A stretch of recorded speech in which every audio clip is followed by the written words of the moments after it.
Cette semaine, à info.tvc, la MRC a décrété par résolution que le 26 mai est désormais la journée de la Matapédia. Les 2 et 3 juin prochains aura lieu l'événement éco-festif Aime ta terre à Val-Brillant. La campagne de financement de la fabrique d'Amqui pour la réfection du clocher se poursuit. Dans la chronique Bien manger pour tout le monde, des astuces pour éviter le gaspillage alimentaire. Et les élèves de l'école Sainte-Ursule nous présentent leur projet, le petit potager de Sainte-Ursule. Bonne émission!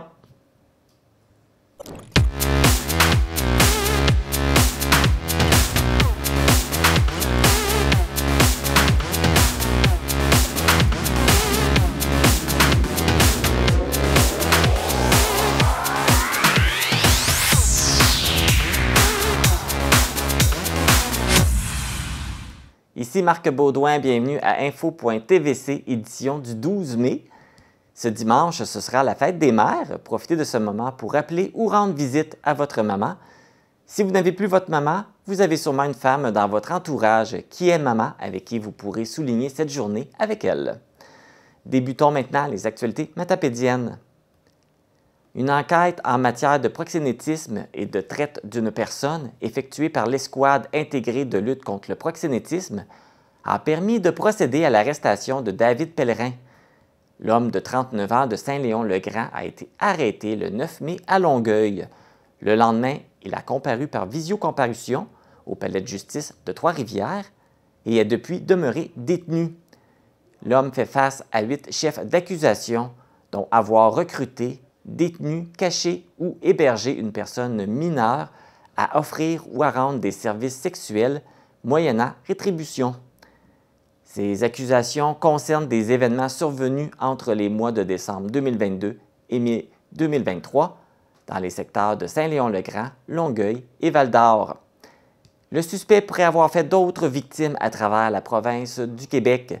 Si vous possédez des informations sur David Pellerin, communiquez avec la centrale de l'information criminelle au 1-800-659-4264.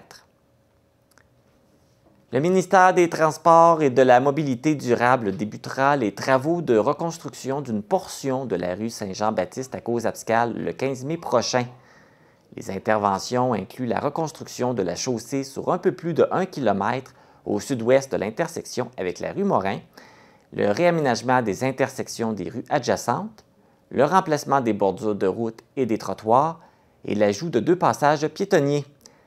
Pendant la durée des travaux, la rue Saint-Jean-Baptiste demeurera accessible à la circulation locale, mais seulement afin de permettre aux résidents du secteur, y compris ceux des rues Arsenault, Lepage et Couturier, d'accéder à leur propriété. Des signaleurs seront sur place afin d'assurer la sécurité des usagers aux abords du chantier. Les travaux se dérouleront sur environ 24 semaines. Afin de connaître les entraves en cours et à venir, les usagers sont invités à consulter le site Québec 511. Le 30 avril dernier avait lieu le jour du scrutin à Causes-Abscales pour élire le nouveau conseiller qui occupera le siège du district 5. 2 candidats étaient en lice et c'est Jean-Marie Cabera qui l'a emporté sur son rival Jimmy Paquette-Tremblay. M. Cabera est originaire du Rwanda et demeure à Causes-Abscales depuis 23 ans.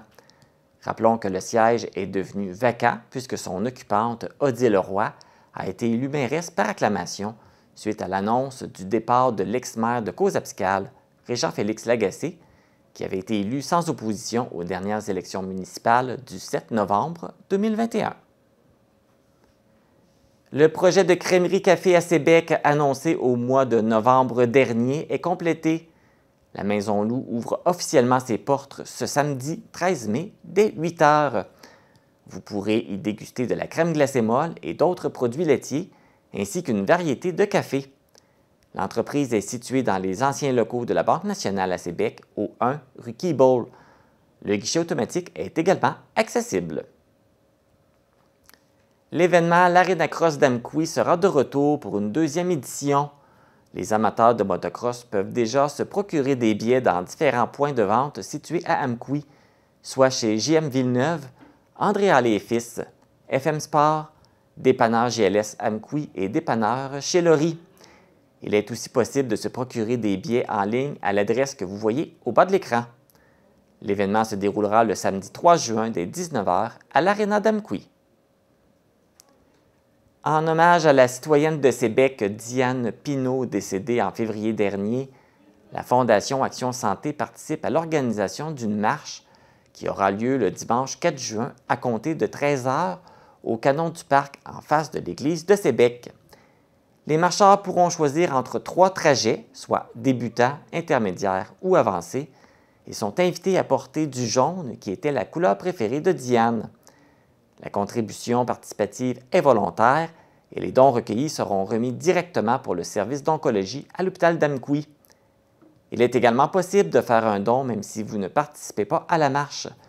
Pour toute question ou information, contactez Sandra au 88 631 4731. La MRC de la Matapédia participera à un projet pilote d'établissement d'une démarche régionale de gestion des risques de sinistres.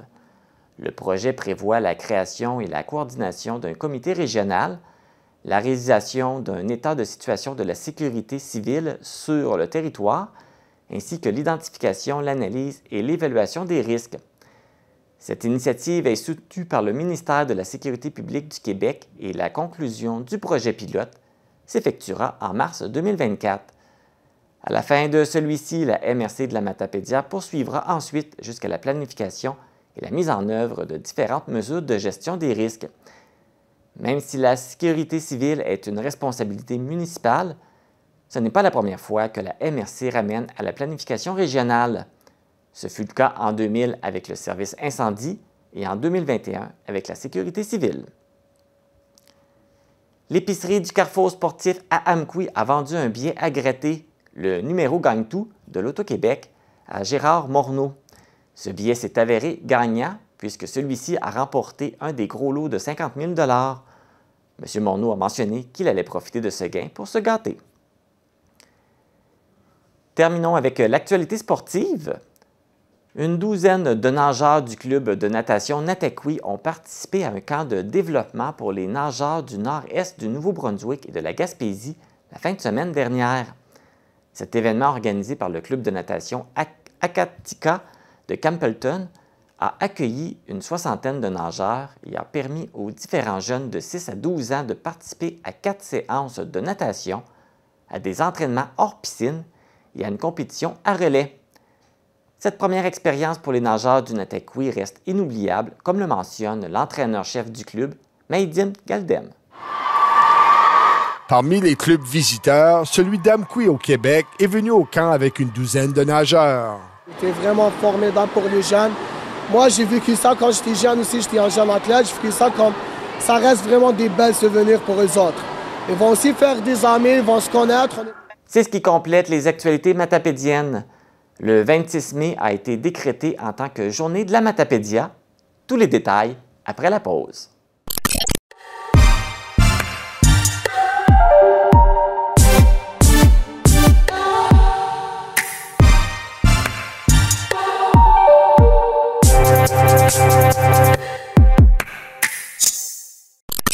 En février dernier, la MRC de la Matapédia a décrété par résolution que le 26 mai était désormais désigné en tant que journée de la Matapédia.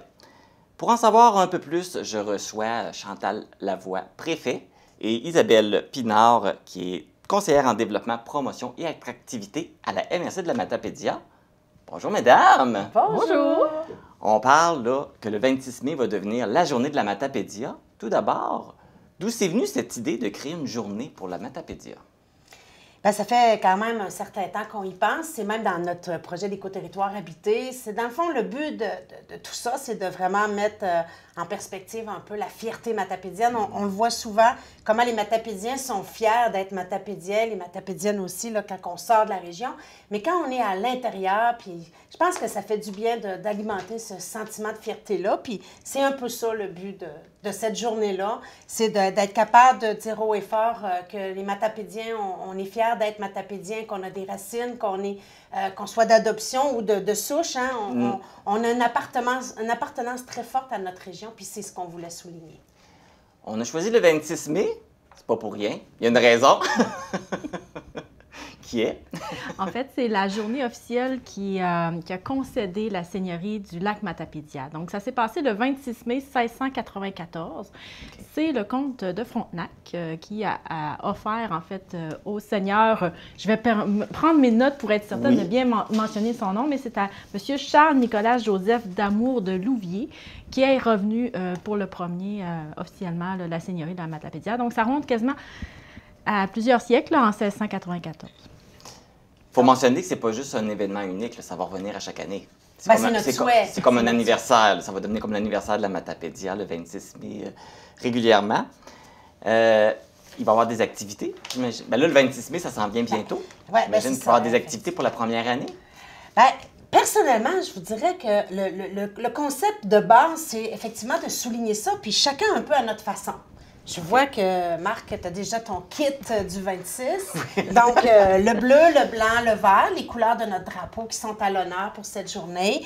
Donc, on invite les gens à être créatifs. Ça peut être un morceau de vêtement, ça pourrait être même à la limite de mettre des ballons dans sa cour. Il y a plein d'activités qui peuvent être faites. Donc, on peut afficher les couleurs de la MRC. Exactement, afficher les couleurs du drapeau parce que, évidemment, ces couleurs-là nous représentent comme territoire. J'ai pas toute la symbolique de notre drapeau, mais je vous dirais qu'on voit que le bleu, c'est évidemment pour faire mention de l'eau, le vert, la forêt qui est beaucoup là aussi. Et l'agriculture, oui. La nature, c'est ça, les montagnes et tout ça. Fait que c'est sûr. Puis on voit là ici, il y a comme un être humain, hein. Fait que c'est l'être humain qui est au centre de ça. On peut voir une gerbe de blé qui est aussi l'agriculture sur notre territoire. Fait que c'est vraiment c'est un symbole de notre fierté aussi. Mais dans les activités, on invite les organisations, les entreprises, les individus à faire un petit quelque chose de particulier. Ça peut être... ici, j'ai plein d'activités. Hein? Isabelle, tu veux-tu en nommer quelques-unes aussi? Il y a plein d'idées, en fait. Puis toutes ces idées-là se retrouvent sur le site Internet de la MRC de la Matapédia. Donc, tout ce qu'on vous dit là, vous allez pouvoir les retrouver à cet endroit. Il y a une section spéciale. C'est très simple. Sur la page d'accueil, on clique, puis on trouve les idées. Pas besoin de prendre des notes pendant qu'on dit. Là. On va voir sur le site après l'entrevue. Mais à titre d'exemple, par exemple, si vous êtes une enseignante ou un enseignant dans une école, bien, vous pouvez en parler avec vos jeunes puis prévoir de faire un dessin, par exemple, ou de raconter un pan de notre histoire ou d'utiliser un des outils qu'on a déjà avec J'enseigne la Matapédia pour promouvoir la Matapédia. Si vous êtes un organisme, vous pouvez inviter vos gens qui travaillent avec vous à porter fièrement les couleurs lors de la journée, le prendre en photo, le mettre sur les réseaux sociaux, utiliser le hashtag la Matapédia. Pour que vous soyez au courant que les gens ont fait quelque chose. Oui, on aimerait ça le savoir. Pourquoi pas prendre une pause café si on est en entreprise, en profiter justement pour faire une petite activité entre collègues pour parler aussi de nos fiertés. C'est une chose aussi, on peut être fier de certains attraits qu'on a, certaines activités, de personnages aussi qui marquent notre histoire. Donc, pourquoi pas aussi les afficher sur nos médias sociaux, toujours en utilisant le hashtag puis en le promouvant comme ça. Il y a une autre chose aussi, le choix d'un emblème pour cette journée. Emblème floral. Emblème floral, oui. Vous avez déjà des idées, vous avez déjà porté des idées. Comment ça va fonctionner? Oui, bien déjà, on a fait appel à des gens qui sont beaucoup reliés à l'herboristerie dans notre région, puis qui nous ont aidés à sélectionner 4 plantes qu'on retrouve beaucoup sur le territoire matapédien, notamment. Et on va inviter les gens à aller par les médias sociaux, justement, puis en passant aussi sur le site de la MRC, vous allez avoir toute l'information sur comment voter, à voter pour une des 4 plantes. Okay. Donc, dans ces 4 plantes, on retrouve l'impatiente du Cap. L'impatiente du Cap, on dit qu'elle est plus rare parce qu'elle possède des petites fleurs d'un orange flamboyant tachetées de rouge. Et sur ses feuilles, les gouttelettes d'eau ont un aspect brillant argenté comme un bijou. On dit que le jus qu'on extrait de ses tiges et de ses feuilles serait particulièrement efficace pour réduire les démangeaisons causées par les piqûres d'insectes et on l'appelle même l'aloès du Québec. Donc, ça, c'est un des choix. Le second choix, c'est le millepertuis commun. On dit qu'on est très chanceux de l'avoir en grand nombre dans la vallée parce qu'elle se fait rare partout ailleurs au Québec. Le millepertuis, c'est la fleur qui est associée au soleil.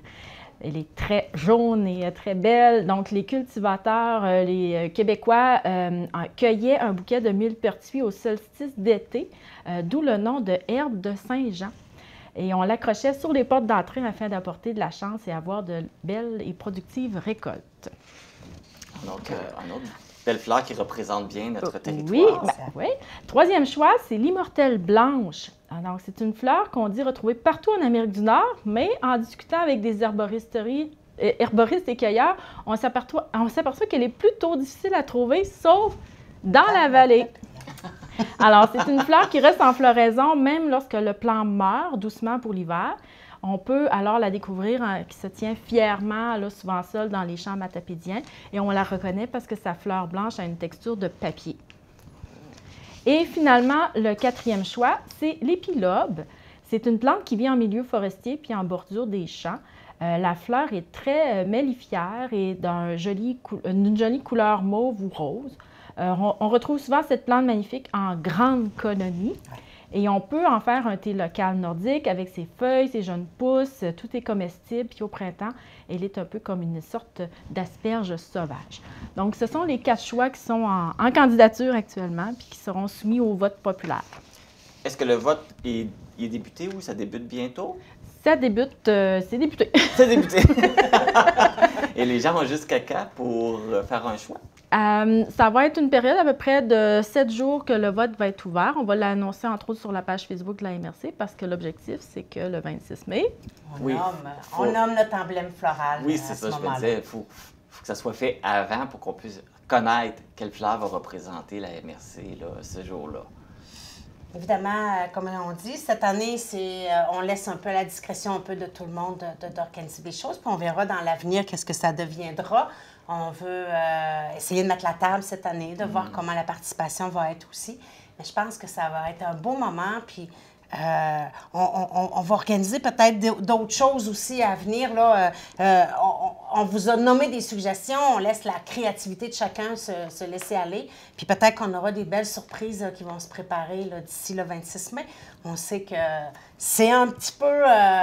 on ne sait pas comment ça va se lancer, mais en même temps, on sait que les Matapédiens sont tellement participants, puis en plus, ils sont festifs, ils sont, je dirais, créatifs. Donc, je suis convaincue qu'on va avoir une superbe, de belle journée, puis de voir les photos qui vont se promener sur Internet et tout ça. Je suis convaincue qu'on va avoir un bel événement. C'est une belle idée aussi de laisser les gens, allez-y avec votre façon que vous voulez souligner la Matapédia, parce que j'imagine que chaque personne a sa façon de vouloir la souligner. Donc, ils peuvent le faire à leur façon. Fait que c'est vraiment intéressant. C'est une belle idée, vraiment une belle idée. Bien, ils disent qu'une petite idée prend des grandeurs avec les gens qui décident de mettre la main à la pâte. Alors, on va laisser ça... les mains à la pâte, ça fait penser à du pain. On va laisser ça gonfler, puis oui. On va voir ce que ça va donner, le résultat. Tout à fait. Chantal, Isabelle, merci beaucoup d'être venue nous partager de ce beau projet. Et on invite les gens là, à célébrer la Matapédia le 26 mai. Alors, si vous voulez connaître tous les détails sur comment va se passer la journée du 26 mai, vous pouvez consulter la page Facebook de la MRC de la Matapédia ainsi que le site Internet au www.mrcmatapédia.qc.ca. N'oubliez pas le 26 mai de porter fièrement les couleurs de la Matapédia, le vert, le blanc et le bleu. La fin de semaine du 2-3 juin prochain se déroulera un événement éco-festif à Val-Brillant, M. Tater. Pour nous en parler, je reçois l'instigatrice du projet, une jeune femme de 17 ans, Juliane Poirier, et la directrice de la Maison des jeunes de Val-Brillant, Caroline Chicoine. Bonjour à vous deux! Allô! Bonjour! Ça va bien? Très bien. Ben oui! Vous avez un bel événement à nous offrir. C'est quoi M. Tater et c'est quoi l'objectif? C'est un événement qui est concentré plus sur la sensibilisation de la consommation. Puis, on va essayer de compenser toutes les émissions de la municipalité durant l'hiver en plantant des arbres. Ah, fait que belle façon de sensibiliser puis mettre des actions en branle pour faire protéger notre environnement, ouais, dans le fond. C'est toi qui as eu, Juliane, c'est toi qui as eu cette idée?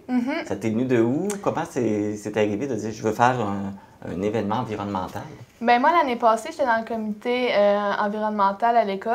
Puis, il y avait eu à peu près le même projet qui s'avait passé. Puis, j'en avais parlé à ma mère. Et elle avait dit que c'était une bonne idée. Donc, j'en ai parlé à Caroline. Et puis, as accueilli cette idée à bras ouverts. Oui, bien dans le fond, Juliane est venue me parler que l'année passée, justement, dans le comité, il avait planté des arbres pour la compensation de CO2 pour l'école. Puis, fait qu'on s'en est jasé, puis on s'est dit, bon, ben on pourrait peut-être faire ça à Valbriand, puis mettre des activités autour de ça pour faire une fin de semaine qui est aussi festive. Un événement comme ça se fait pas tout seul. Vous avez sûrement des partenaires. Avez-vous de l'aide financière aussi? Oui, mais nos 3 principaux partenaires, c'était la Caisse des Jardins, la municipalité de Valbriand, puis Uniborn Canada. Fait que c'est vos principaux, ceux qui vous ont aidé, ceux qui vous soutiennent dans ce projet-là. Oui, c'est ça. Là, on parle d'un événement d'une fin de semaine. Comment ça va se passer? Qu'est-ce qui va se passer cette fin de semaine-là?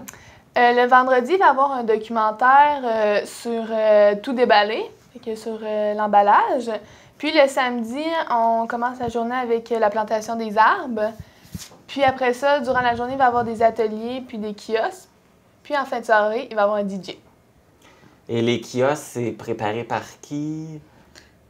Qu'est-ce qu'on va retrouver comme kiosque? Bien, dans le fond, les kiosques, vous allez avoir un marché toute l'après-midi avec à peu près, je crois, 18 commerces, là, 18 marchands qui vont être là. Puis il va y avoir aussi des kiosques d'information sur la pollinisation, sur le gaspillage, sur l'association forestière va être là, l'OBVMR pour l'eau.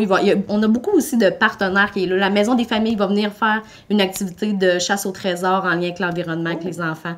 Fait qu'on va avoir une artiste en création qui va faire une fresque sur l'environnement. C'est vraiment plein de petites choses pendant toute la journée qui vont être possibles. Puis c'est ça. Et là, je vois que le vendredi, le documentaire est diffusé en plein air. Oui, sur un grand écran. Ouais. Ça va être intéressant de pouvoir... c'est quoi le documentaire? Le documentaire, ça s'appelle Tout déballé. Dans le fond, c'est un projet qui a été fait par l'UQAM. Puis, on va le présenter, c'est ça, en extérieur. Si jamais il fait pas beau, on a toujours un plan B. Dans le fond, on est à côté de la cédrière de Valbriand. Fait qu'on a un petit peu de chapiteau pour le marché. On a la cédrière pour le documentaire, puis le DJ, là, s'il pleut. Fait que une belle fin de semaine, beaucoup de gens qui participent dans le fond parce qu'il va y avoir les kiosques et tout. J'imagine comme tout grand événement, vous allez avoir besoin de coups de main, de bénévoles. Oui, on a toujours besoin de bénévoles, ouais. Bien, dans le fond, les bénévoles, s'ils veulent nous contacter, ils n'ont qu'à passer par la page événement MTATER, nous envoyer un message par Messenger. On recherche des gens là, pour des diverses tâches, mais c'est toutes des petites affaires qui permettent justement de participer à la journée. Les gens qui sont justement intéressés à participer à cette journée-là, est-ce qu'ils doivent réserver une place d'avance ou ils arrivent sur place la fin de semaine? Il faut seulement s'inscrire dans le fond pour les ateliers, pour les activités qui vont se passer dans cette cédrière ou le yoga. Mais sinon, non, ils n'ont pas besoin de s'inscrire. Ils juste nous écrire. OK. Juste pour les activités? Oui. Ça, y a-t-il une date limite pour le faire? La date limite est le 26 mai, puis on va débuter les inscriptions lundi. Dans le fond, il y a le yoga par enfant, yoga adulte, atelier de chandelle, atelier de bombe de bain, puis une cueillette sauvage le matin, le samedi. OK. Dès lundi, les gens qui veulent faire ces activités-là doivent s'inscrire. Oui. Fait qu'ils passent par la page Facebook, c'est ça? Parfait. Oui, c'est en plein ça. C'est un beau projet. C'est la première année que vous réalisez un projet comme celui-là. Est-ce que ça serait dans vos intentions peut-être que ça revienne les autres années? Ben oui, c'est sûr que moi j'aimerais ça leur faire une deuxième fois, puis une troisième fois s'il y a quelque chose. Instaurer une routine, que ça devienne un événement annuel, puis que sensibiliser aussi les gens là, à l'environnement. Oui, c'est ça. Fait qu'on touche de tout, là. Ça touche l'alimentation, ça touche la récupération, tout. Puis ça touche aussi 0 à 100 ans. Je veux dire, c'est un événement qu'il n'y a pas du tout dans la région, même au Bas-Saint-Laurent, des événements environnementaux. Je suis pas sûre qu'il y en a beaucoup. Fait que c'est quand même accueilli, tu sais, de la région du Bas-Saint-Laurent. On a quand même des gens là, de Rimouski qui sont super intéressés par le projet. Puis j'ai déjà des noms de des gens qui disent « Hey, j'aimerais ça l'année prochaine, tu sais, être dans l'équipe, tout ça. » Fait que c'est ça. On a commencé ça d'un certain format, puis on verra. Peut-être que ça va devenir plus gros. Peut-être. Parce que là, actuellement, il y a combien de personnes qui travaillent sur le projet? Mais 3! Ouais! Les 3 mousquetaires! Ouais! Ouais, c'est la course folle pour le moment, mais on va arriver à temps, puis ouais. Parce que là, j'imagine qu'il reste encore beaucoup de choses à organiser. Quand même. Oui. Mais vous allez être prêtes, je suis pas inquiet, puis ça va être très intéressant. Bien, Caroline, Juliane, merci beaucoup. Merci. C'est un beau projet.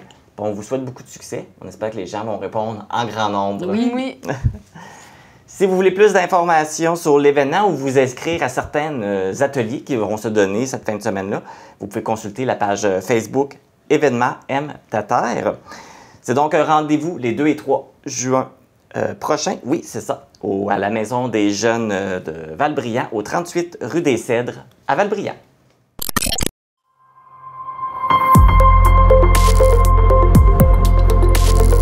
Pour connaître ce qui se passe chez vous, dans la vallée de la Matapédia, TVC Matapédia, on s'y retrouve partout.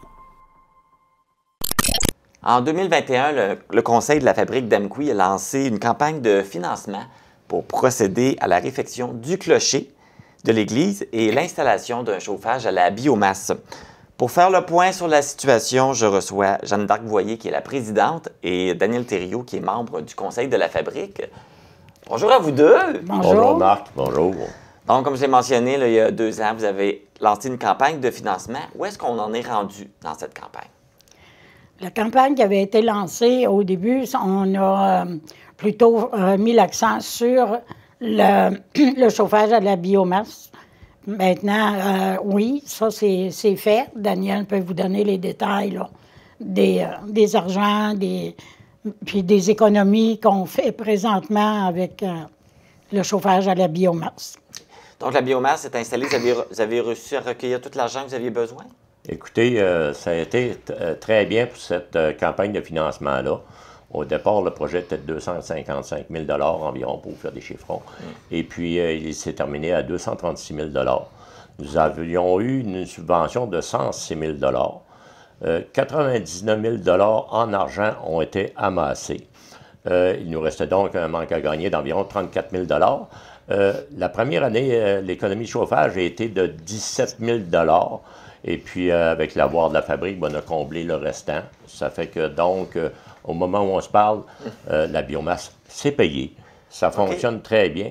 Puis quand je vous parle d'une économie de 17 000 $ qu'il y a eu, si on tiendrait compte le coût d'augmentation du mazout, on a fait un petit calcul versus le nombre de litres qu'on utilisait, on peut rajouter 5 000 $. Donc, c'est 22 000 $ qui ont été économisés avec ce chauffage-là. Okay. C'est une réussite. Oui, c'est une bonne décision. Puis, on avait été vous rencontrer, puis on avait toutes vu les installations, tout est installé. Fait qu'au niveau de la biomasse, c'est réglé. C'est réglé. C'est confortable, c'est réglé. On a eu un petit rodage au début, c'est normal. Il y a eu quelques petits frissons, mais on a remis quelques bûches de chauffage, puis ça a bien fonctionné. Il faut s'ajuster au début, mais là, ça va bien, tout est bien. Oui. Donc là, il reste les réparations du clocher à régler, c'est ça? Oui. À ce niveau-là qu'on est rendu. Oui, ça, c'est plus compliqué parce que pour les rénovations du clocher, notre église a brûlé en 84, donc elle est trop récente. On n'a pas droit à aucune subvention. Mais présentement, on a étiré l'élastique pas mal parce que depuis 2017, qu'il y a un problème avec le clocher. Maintenant, là, on est rendu à une date qu'il faut absolument procéder parce que, justement, plus tard, même à l'automne, là, les assurances ne voudront plus nous l'assurer, là, parce que ça devient dangereux. Fait qu'on ne voudrait pas être obligé de barricader notre église comme la cathédrale, là, finalement. OK, non, c'est ça. Les autres ont eu des problèmes, alors nous, on voudrait profiter de leur expérience pour vraiment régler les nôtres, là.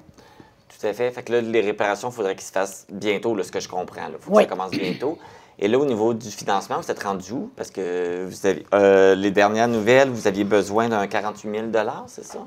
Oui, mais c'est parce qu'à ce moment-là, on avait eu une soumission d'un entrepreneur. Maintenant, lui, sa soumission, c'était pas une soumission, c'était des prix budgétaires. Okay. Alors, on ne pouvait pas continuer d'aller avec ça parce qu'on ne savait pas exactement à combien on aurait terminé nos réparations. Fait qu'on a engagé une firme d'architectes. On est allé en soumission, des soumissions plus fermes. On sait qu'il y a toujours des fois des ajustements à la fin, là, mais ça peut être quelque chose de mineur. Okay. Fait que là, la soumission, la plus basse qui est sortie parmi les 4, est à 247 900. Fait que c'est pas mal plus cher. Fait que il nous manque plus que 48 000 à gagner, là. Puis on ne peut pas avoir de subvention. On a essayé partout. On a fait beaucoup de contacts. On a examiné beaucoup de façons de procéder pour être capable, soit de raccourcir le clocher ou de faire les choses vraiment autrement. Mais avec toutes les contraintes que ça apportait, on ne pouvait pas faire autre chose qu'on a décidé avec l'architecte puis l'entreprise qui nous a fourni des soumissions. OK. Maintenant, cette entreprise-là, on sait qu'elle n'est pas d'Amqui, mais il y avait 4 entrepreneurs qui ont sorti les documents des locaux, puis personne d'eux a déposé. Parce que c'est sûr que c'est toujours quelque chose d'un peu particulier, un clocher. Oui, tout à fait. Et puis, fait que là, avec les montants et tout, là, vous savez combien d'argent de ramasser jusqu'à maintenant? On a l'argent de ramasser, on a vendu le recouvrement des pieds carrés de clocher. On en a à date 50 de vendus. On en avait 2800 à vendre à 25 $. On a ces argents-là. On a aussi suggéré à des gens de nous faire des prêts sans intérêt. Parce qu'on s'est dit qu'on pourrait leur rendre leur argent avec les économies du chauffage et avec les revenus des résidences. Fait qu'à chaque année, sur les 4 ans qu'ils nous prêtent leur argent, bien, on va mettre ces argents-là de côté pour être capable de les rendre dans 4 ans. Puis ça, les calculs sont faits. Les gens, ils n'ont pas de crainte à y avoir. Ça va vraiment se passer de cette façon-là. Puis là, à date, on a à peu près une quarantaine de mille de ramasser là-dessus. On a 25 000 que les membres du conseil d'administration prêtent de leur argent personnel et sans intérêt aussi pour 4 ans. Dans ceux qui nous ont fait des prêts, il y en a qui sont allés jusqu'à 5 ans là, sur leur prêt. OK. Et là, j'imagine, on envoie aussi un appel des gens qui veulent faire un don, des entreprises, des particuliers peuvent toujours le faire encore, là. Oui, absolument. Ça vient de débuter, là. Alors, oui, c'est sûr qu'on a besoin. On avait besoin de ramasser 110 000 au total, là. OK. Mais là, on en a, mais c'est sûr qu'on ne l'a pas tout. C'est parce que si on prend les économies qu'on fait, puis les revenus des locations, pour faire un emprunt, exemple, à la caisse ou à la banque, bien, les intérêts sont à 10 Fait qu'on trouve que c'est pas une bonne administration si on peut faire autrement. C'est pour ça qu'on fait appel là, à nos paroissiens ou des anciens paroissiens. Puis je pense que Daniel a aussi un message à lancer. Là. Oui. Oui, bien d'abord, comme ex-président de région, comme chevalier de colon, il y a quand même une grande famille de l'Ordre des Chevaliers de colon à Amqui. Puis je pense que c'est notre premier devoir d'aider nos prêtres, nos fabriques, justement, lorsqu'il y a des épreuves comme ça. Est-ce qu'il va y avoir des activités qui vont se faire aussi pour aider à ramasser de l'argent? Oui, la première activité qu'on va faire, c'est le conseil de fabrique avec des bénévoles, naturellement. On va organiser le déjeuner au cours de la foire agricole du 11 juin. Okay. On l'a déjà fait, mais on va le refaire. Puis on va mettre de l'accent aussi là, pour promouvoir notre financement pour le clocher. Maintenant, on avait reçu des assurances 68 000 Eux autres avaient des gens qui ont fait des estimés, des rénovations. Puis c'est le seul montant qu'on a réussi à avoir. Là. Fait que c'est sûr qu'on était en manque de revenus. C'est pour ça on se dit que oui, la population peut nous aider. Quand l'église a brûlé, nos prédécesseurs ont réussi à reconstruire l'église. Alors maintenant, je pense qu'on devrait être vraiment capable de réparer notre clocher. Puis on a vu avec les événements de la semaine du 13 mars que le lieu de rassemblement était vraiment nécessaire à notre communauté. Oui, c'est ça. Même si les gens ne vont peut-être moins à la messe qu'avant, c'est moins croyant, on a quand même le patrimoine religieux qui est important. C'est des édifices qu'il faut quand même garder et entretenir parce que ça sert tout le temps. On aura toujours besoin pareil là, pour des circonstances, des événements et tout. Oui. Puis ça compte aussi comme un lieu de rencontre aussi. Oui, les gens, ça aide les gens aussi mentalement à avoir des amis, à avoir... Je voulais rajouter quelque chose? Oui, lors de notre activité du déjeuner le 11 juin, je me rappelle bien, je fais une invitation spéciale à mes frères chevaliers de joindre à nous. Comme on le sait, lorsqu'on faisait nos réunions anciennement, on avait toujours un déjeuner avant nos réunions. Donc, je vais être là personnellement, pour vendre des billets pour un tirage 50-50, mais je vais ajouter une deuxième loterie. Lorsque vous allez acheter un pied carré de clocher, je m'engage personnellement, j'ai une petite entreprise, donc à la fin du déjeuner, je vais faire tirer un tirage de 100 parmi ceux et celles qui auront acheté des pieds carrés lors de ce déjeuner-là.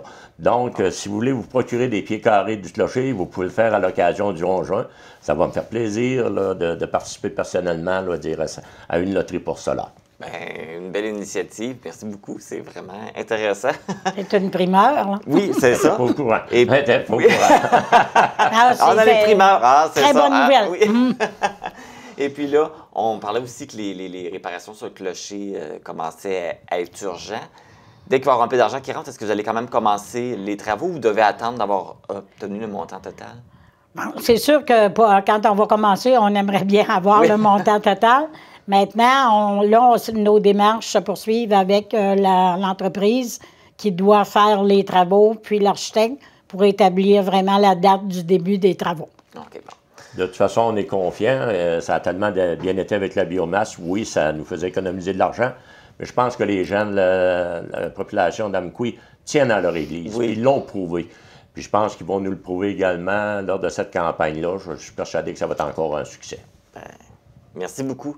Jeanne d'Arc-Voyer, Daniel Thériault, merci beaucoup. Merci beaucoup pour votre... C'est nous qui vous remercions. Puis on encourage les gens à être généreux. D'ailleurs, si vous voulez faire un don, vous voulez avoir des informations, n'hésitez pas à contacter la Fabrique d'Amqui au 88 629 3242 ou par courriel à benoît.labre@telus.net. C'est le moment de la Minute de l'humour avec... Hey, moi, là, j'étais allé à l'école. J'ai même 3 bacs. Un bac bleu, un bac brun, un bac à poubelle.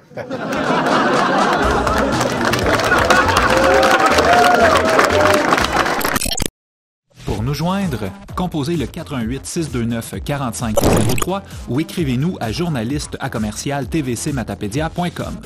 Restez à l'affût de toutes nos activités en nous suivant sur Facebook. Vous pouvez également regarder nos émissions en vous abonnant à notre chaîne YouTube. Pour cette 4e capsule de Bien manger pour tout le monde, on répond à la question « Comment éviter le gaspillage alimentaire? »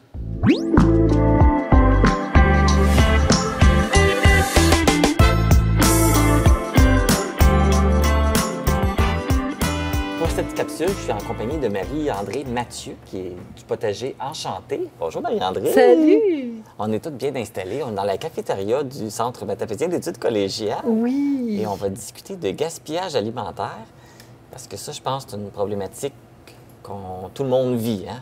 À un moment donné, on se retrouve à acheter des fruits, des légumes, n'importe quoi, parce que soit qu'on ne l'a pas mangé assez vite ou on a décidé de faire d'autres choses. Mais il y a une façon d'éviter ça. Oui. En moyenne, les Québécois gaspilleraient pour 1 500 $ par année d'aliments qui peuvent être mangés. C'est beaucoup. Qu'est-ce que tu ferais, Marc, si je te donnais 1 500 $ tout de suite, là? Hein? Oui, je ferais plein de choses. Oui, hein? Je rembourserais mes dettes, je prendrais des vacances. Voilà. Fait que ça, c'est facilement évitable avec juste des petits trucs puis un petit peu de planification. Oui, puis surtout avec aussi l'épicerie, les aliments qui coûtent plus cher. Oui. Ça fait mal au cœur là, quand on est obligé de jeter quelque chose. Tout le monde le dit là, ces temps-ci, ça coûte de plus en plus cher à l'épicerie. Fait que c'est un bon timing pour dire OK, je vais revoir mes habitudes, je vais mettre en pratique des trucs. Un coup, si on a les habitudes de fait, ça prend pas de temps de plus, pas d'énergie de plus. Alors, fait on t'écoute tes trucs. Je vais y aller avec 3 trucs importants. Si les gens retiennent ces 3 trucs-là, je pense que déjà, on va être en affaires. Premier truc, faire un menu de la semaine. Là, tu l'as peut-être déjà entendu par quelqu'un qui parlait de ta santé, il disait si tu veux bien manger, fais ton menu de la semaine. Mais c'est un super bon truc pour éviter de gaspiller aussi.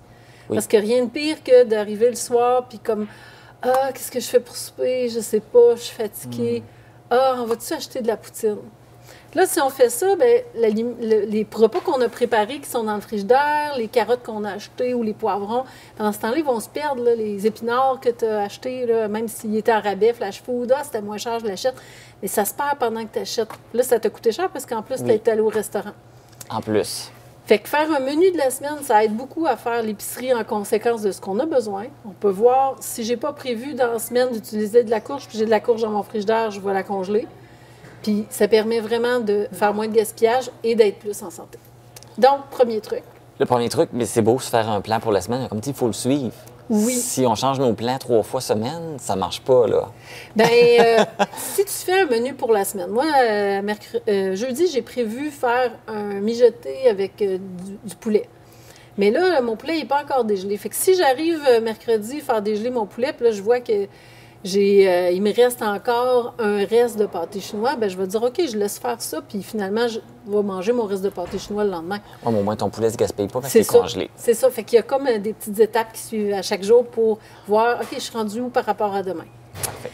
Deuxième point, trouver un plan B pour les restes.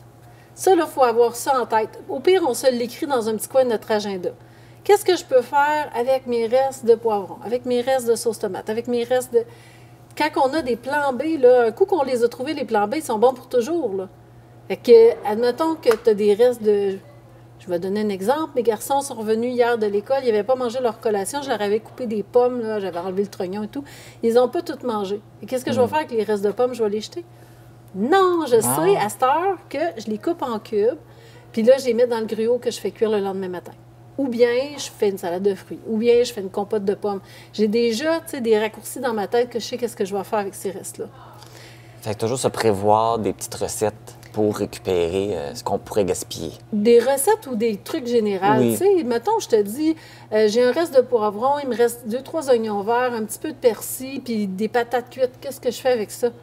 Ça, c'est des restes dans mon frigidaire. Si on a des œufs, on peut se faire une omelette voilà, avec tout ça dedans. C'est ça, exactement. Soit un déjeuner ou un dîner, ça se fait qu'il y a des très grands bien. champions pour valoriser les restes. Les soupes. Dans une soupe, tu peux mettre à peu près n'importe quelle sorte de légumes. Dans les salades, j'ai fait cuire des betteraves. C'était mon souper de dimanche soir, là, des betteraves bouillies. Fait que le lendemain, le restant de betterave, bien, ça servait à faire une salade. Mais dans la salade, j'ai pu mettre les restants de pommes en cubes. J'ai pu mettre les restants d'oignons verts. J'ai pu mettre, j'avais une petite chicorée, j'ai mis le restant là. On peut mettre à peu près n'importe quoi dans une salade. Là. Fait que ça permet de passer beaucoup de restants. Les muffins, tout ce qu'on peut mettre dans un muffin, on a du lait qui est proche de passer date, du yogourt, on a du fromage, un reste de jambon, on a des carottes, des patates sucrées, c'est comme infini. Une banane trop mûre, tu mets ça dans tes muffins. Tout ce que tu as besoin, c'est la recette de muffins de base. Puis après ça, tu peux rajouter souvent jusqu'à une tasse d'autres ingrédients dans ta recette de base. Tu n'as pas besoin d'une recette de muffins aux patates sucrées. Tu as juste besoin de savoir que tu peux en rajouter une tasse dans ta recette de base. Tout à fait. Pain aux bananes aussi. Et les compotes, dans les compotes, on peut passer. Des fruits trop mûrs, c'est pas qu'ils sont plus bons. Les fruits, plus ça vient mûr, plus ça a de vitamines. Fait que, tu sais, quand ils commencent à être un peu mous puis qu'on n'a plus envie de les manger parce qu'ils sont moins croquants, c'est le temps de faire une compote avec. Ou une croustade. Oui, c'est toujours une belle façon de récupérer ses fruits. Oui. Fait que donc, ça, c'est le plan B. Le menu de la semaine, le plan B. Et ensuite, je dirais que il faut avoir 2 phases au frigo. Une phase de on remplit le frigo et une phase de on vide le frigo. OK. Fait que on peut faire notre menu de la semaine, notre épicerie. On commence à faire de la popote. Cette semaine, ça serait le fun d'avoir des muffins. Je vais faire un peu de compote. Je vais faire une soupe. Je remplis, je fais un pâté chinois. Puis le lendemain, je fais un gratin ou quelque chose d'autre, un sauté. Puis là, à un moment donné, le frigo, il est assez plein. J'arrête de cuisiner. Et là, on mange. On mange pour les lunchs, pour le souper. On mange des restes. On peut les pimper si on se dit, moi, mon chum, il n'aime pas ça, manger des restes. Bien là, je transforme mon sauté en gratin. Tu sais, je mets du fromage dessus, un petit peu des épices, du curry. Fait que je peux le transformer, ça ne ressemble pas tant, mais c'est la même chose que j'ai continué de passer. Puis là, on mange, puis on le vide. Ça fait que nous, on fait ça le vendredi. Le vendredi, là, notre frigidaire est censé être pas mal vide. Là, on peut le nettoyer, puis là, on peut recommencer la deuxième phase de re-remplir, recuisiner, repopoter. puis vider. Pour pas partir sa semaine avec des choses qui sont déjà en train de se gaspiller puis que ça va rester là. Si tu refais ton épicerie puis tu n'as pas vidé ton frigo, tu n'as pas mangé les repas qui étaient déjà prêts, qui étaient là, bien, ils vont se retrouver dans le fond. Puis à un moment donné, tu vas les retrouver puis tu vas dire « c'est-tu bon encore ça? Je sais pas, ça date de quand, là? » Donc, s'il y a de la viande dedans, tu peux pas prendre de chance. Si tu n'es pas sûr de ça fait combien de temps, c'est très dangereux quand il y a de la viande. Si c'est un repas végétarien, là, si ça sent bon, ça a l'air beau, pas de moisissure, normalement, on ne se rend pas malade en leur faisant chauffer. C'est beaucoup moins dangereux. Mais oui, fait qu'en s'assurant d'avoir un cycle où on vide le frigo. Même chose avec l'armoire. L'armoire, j'essaie de faire ménage de mon armoire 2 fois par année. Une fois au printemps, une fois à l'automne, que je vide, puis je regarde les dates de péremption. Puis si je vois des choses qui sont proches de passer date, ou des fois, c'est écrit meilleur avant, puis on a dépassé, mais... Des aliments secs, c'est rare qu'ils sont vraiment plus bons du jour au lendemain. Même les autres aliments, je pense, la date de péremption, c'est juste une indication. Oui. Tu sais, c'est pas parce qu'on arrive à la date de péremption qu'il faut le jeter nécessairement. Non. Il est encore bon encore une couple de jours, malgré tout. Même des fois une couple de semaines. Okay. Mais il y a des bons guides pour ça, pour savoir jusqu'à quand on peut manger quelque chose après la date de péremption. Mais pour éviter de se retrouver dans une situation où ça goûterait ranci et tout, quand on fait la rotation, on fait le ménage de notre armoire, ça nous permet de savoir un peu, ça c'est proche de passer date, mais on va faire le menu de la semaine en fonction de passer ça, on va se faire une petite entrée avec ces petits craquelins-là, je vais passer ça, puis... cette semaine, nous, on a fait le ménage de nos congélateurs. Et là, j'ai vu qu'il me restait 2 sauces spaghettis congelés. Ça va être les fun les soirs où est-ce que j'ai pas le temps de cuisiner. Plutôt que d'aller au restaurant, je vais passer des choses que j'ai déjà dans le congélateur. Ça, c'est une bonne astuce aussi de faire des choses en plus grosse quantité, mais de le congeler. Oui. Ça permet justement de ne pas gaspiller. Oui. On ne s'écœure pas à manger la même affaire pendant une semaine. Puis ça nous permet... Quand on vit tout seul, des fois, on suit la recette. La recette donne pour 4 ou 6 personnes. Puis là, c'est pas tout le monde qui aime ça manger la même chose à chaque soir. Fait que ça donne une bonne façon de dire, je m'en garde 2 portions pour la semaine, un pour mon lunch, un pour le souper. Le reste, je me congèle ça en portions. Puis quand c'est bien identifié aussi, ça. Oui! Bien oui! Dans le congélateur. C'est quoi en ce pot-là, je ne sais pas. Sinon, on joue. Tu manges une surprise ce soir. C'est ça. Fait que c'était ça mes principaux trucs, ce que je pense qui est le plus important de retenir, selon moi. C'est des bons trucs. Est-ce que ces trucs-là, on peut les trouver quelque part? Il y a plein de sites super intéressants. Peut-être que je pourrais te donner des sites puis tu mettrais on pourra peut-être dans ton émission. On pourra les mettre dans le bas de l'écran. C'est ça, parce qu'il y a entre autres un site où est-ce on écrit le légume qu'on a puis qu'on ne sait pas quoi faire avec, puis il nous donne 5 options. Fait que, mettons, j'ai un avocat, puis je sais plus quoi faire avec mon avocat. Je l'ai utilisé un pour une recette, mais il y en avait 4 dans le sac. Puis là, tu écris avocat, puis il va te dire 5 façons de passer ton avocat. Puis là, il y a la même chose avec toutes, des croûtes de pain, les œufs, le lait. Fait que ce site-là, particulièrement, est très intéressant. Puis il y a Sauve ta bouffe aussi, qui est un autre site très intéressant. Et aussi, assister à tes conférences, parce qu'il faut mentionner que tu donnes des conférences sur le gaspillage alimentaire. Oui, de temps en temps. J'en ai fait quelques-unes. À surveiller quand tu donnes des conférences et puis assister à ça, c'est vraiment... Merci beaucoup, c'est vraiment très intéressant. Super! Parce que c'est vraiment des fois des choses qu'on ne sait pas quoi faire pour ne pas perdre nos aliments. Et... Merci beaucoup pour ces bons conseils. Ça fait plaisir! Donc, on vous invite à suivre ces beaux conseils pour éviter le gaspillage alimentaire. Et nous, on se retrouve pour une autre chronique de Bien manger pour tout le monde, où on va parler de jardinage. Je suis à l'école Sainte-Ursule d'Amqui pour la journée porte ouverte du projet Le Petit Potager de Sainte-Ursule. Si vous ne connaissez pas encore ce projet, cette journée vous permet de le faire. Je suis sur place. Si vous l'avez manqué, on vous le présente. OK. J'en ai acheté 3 sacs total. Je suis en compagnie de 2 élèves de la classe d'adaptation scolaire, Guillaume et Alexandre. Bonjour. Bonjour. Bonjour. Aujourd'hui, vous faites une journée porte ouverte pour présenter le projet Le Petit Potager de Sainte-Ursule. Le but, c'est d'emmener plein de personnes pour... le but, il faut faire apprendre à plein de personnes, plein d'affaires. En fond, c'est de leur expliquer c'est quoi vous faites ici? Oui. Puis c'est quoi ça, le Petit Potager? Qu'est-ce que vous faites dans ce projet-là? Dans ce projet-là, on fait des salades. Faites pousser des salades? Et des tomates.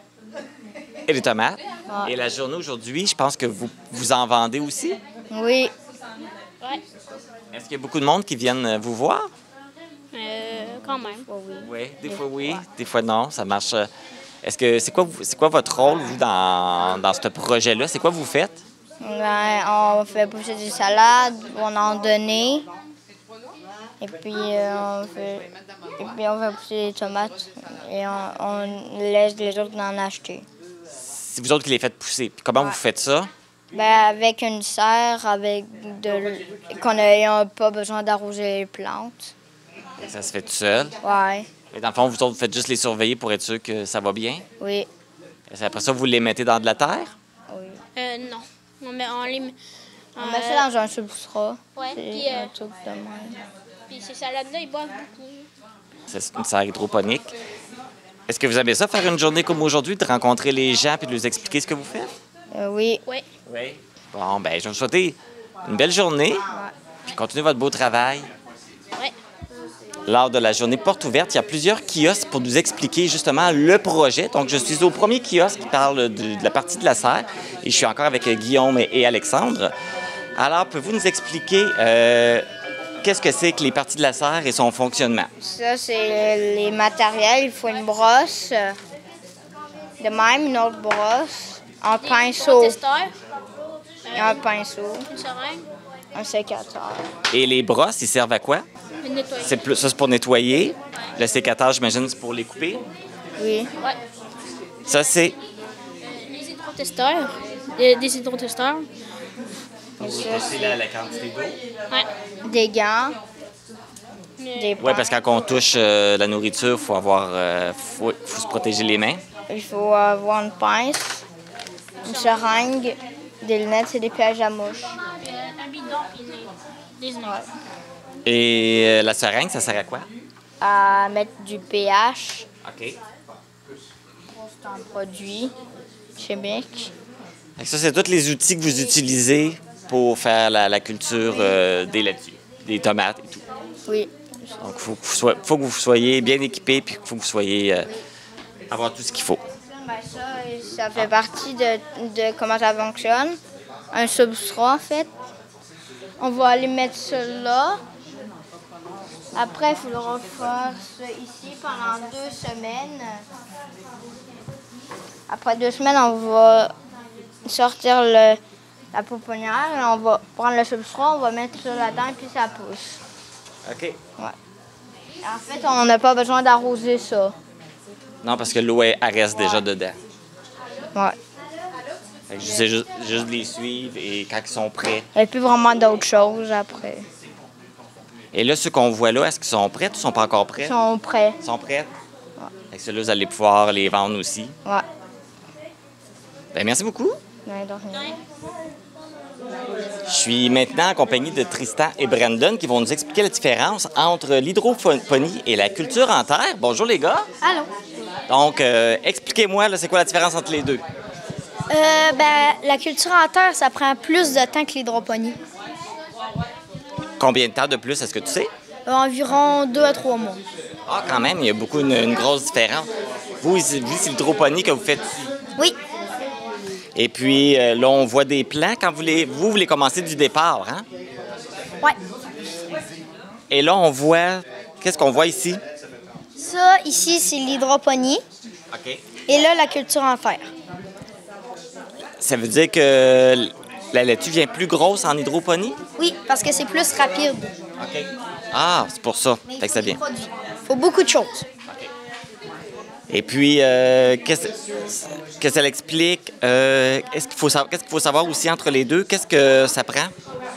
L'hydroponie, elle prend des produits, de l'eau. Brandon, il s'occupe pas mal de ça, là, mais moi, je suis plus culture en terre. Ah oui, OK. Fait que vous avez toutes les deux chacun votre style. Toi, tu y vas plus avec l'hydroponie? Oui. Et puis, t'aimes ça? Oui. Comment vous travaillez ici? Ça va dans un bassin hydrique. Okay. Tu prends des petits paniers pour que les racines y sortent, puis tout. Puis en même temps, il va y avoir de l'eau qui passe en dessous des racines, qui va alimenter dans la plante. Et puis la culture en terre, c'est différent? Oui. Ça fonctionne comment? Il faut mettre de l'engrais, du compost. Est-ce que vous le faites aussi ici avec votre mini potager? Oui. On fait les deux? On fait les deux. OK. Toi, tu travailles plus sur la culture en terre. Oui. T'aimes ça? Oui, quand même. Bien, c'est super intéressant. Merci beaucoup, les gars. De rien. Je suis maintenant avec Allen et Lucas qui vont nous expliquer qu'est-ce qu'on retrouve comme produit ici dans le petit potager. Bonjour, les gars. Allô. Bonjour. Donc, vous allez nous parler de vos produits. Quels sont-ils? Les tomates, les salades. Est-ce que vous avez beaucoup de sortes de tomates et de salades? Oui, il y a 3 sortes de tomates. Il y a 3 sortes de salades. Ah, quand même, vous en faites beaucoup. Ouais. Vous les faites toutes. Et puis là, je vois que vous présentez justement les produits que vous faites. Est-ce que vous savez le nom des produits, les sortes de tomates? Quels sont les noms?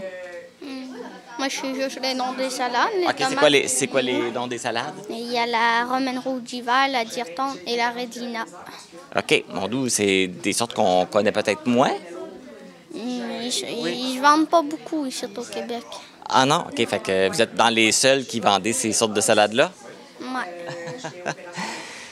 Voilà, bien, merci beaucoup de nous présenter là, vos produits. Je vous souhaite une belle journée.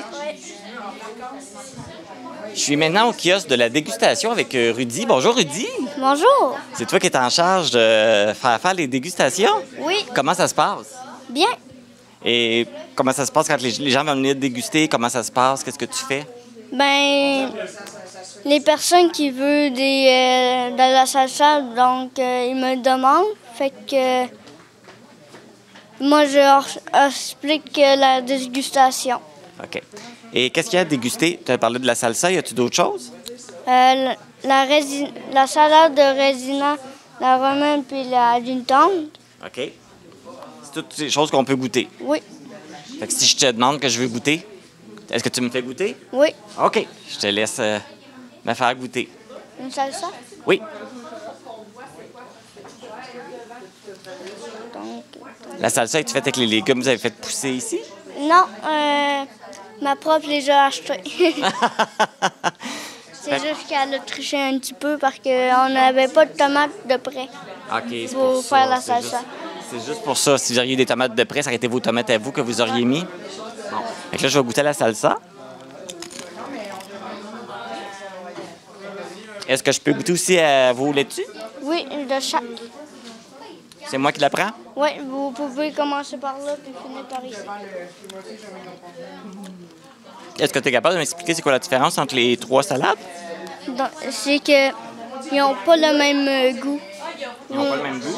Vous allez voir qu'il y a un goût différent. Puis, parce que si vous avez commencé par là, puis vous avez fini par ici, vous aurez goûté que ça aurait été un petit peu plus fort. J'ai commencé à l'envers, hein? Non. OK. Oui, mais OK, sont différentes, sont plus fortes. Laquelle qui est la plus forte? Je veux juste un... Je dirais celle-là. La première, là, qui est la Deertank, est plus forte? Oui. Et après, c'est la romaine? Oui. Elle est douce. Ben, la romaine est connue, on la connaît beaucoup, on la voit beaucoup à l'épicerie. Les autres sont moins connus, je pense. Oui. Mais vous les faites toutes pousser ici? Oui. Bon. Hey, mais vous avez des beaux et bons produits. Bravo. Est-ce que c'est un projet que tu aimes participer? Oui. Ben écoute, je vais te laisser parce qu'il y a d'autres personnes qui vont en devoir déguster. Merci beaucoup. De rien. La journée porte ouverte du projet Le Petit Potager de Sainte-Ursule pourrait être de retour l'année prochaine. Si c'est le cas, c'est une belle occasion à ne pas manquer pour venir rencontrer les enseignantes et les élèves qui travaillent sur ce projet et surtout pour vous procurer des produits qui y sont cultivés. Informatique Barrest est responsable de l'entretien du matériel informatique de votre TVC. Informatique Barrest, vente et réparation d'ordinateurs, services commercial et résidentiel. 418-629-INFO. C'est ce qui termine cette édition du 12 mai d'Info.tvc. Vous avez besoin d'un nouveau vélo, il vous manque des accessoires. Ne manquez pas le Vélo Bazar ce samedi 13 mai entre midi et 14h à l'Arena d'Amqui. Un petit rappel de l'activité de discussion sur les réalités que vivent les femmes musulmanes au Québec à la bibliothèque Madeleine-Gagnon d'Amqui demain à 13h30. Les vêtements que je porte sont une gracieuseté de la boutique Passion Mode située à Cause-Abscale. Ne manquez pas le télébingo ce dimanche dès 12h30. Les cartes à jouer sont de couleur aqua. Merci d'avoir été à l'écoute. Je vous retrouve vendredi prochain pour une autre édition d'Info.tvc. Bonne semaine et bonne fête des mères à toutes les mamans.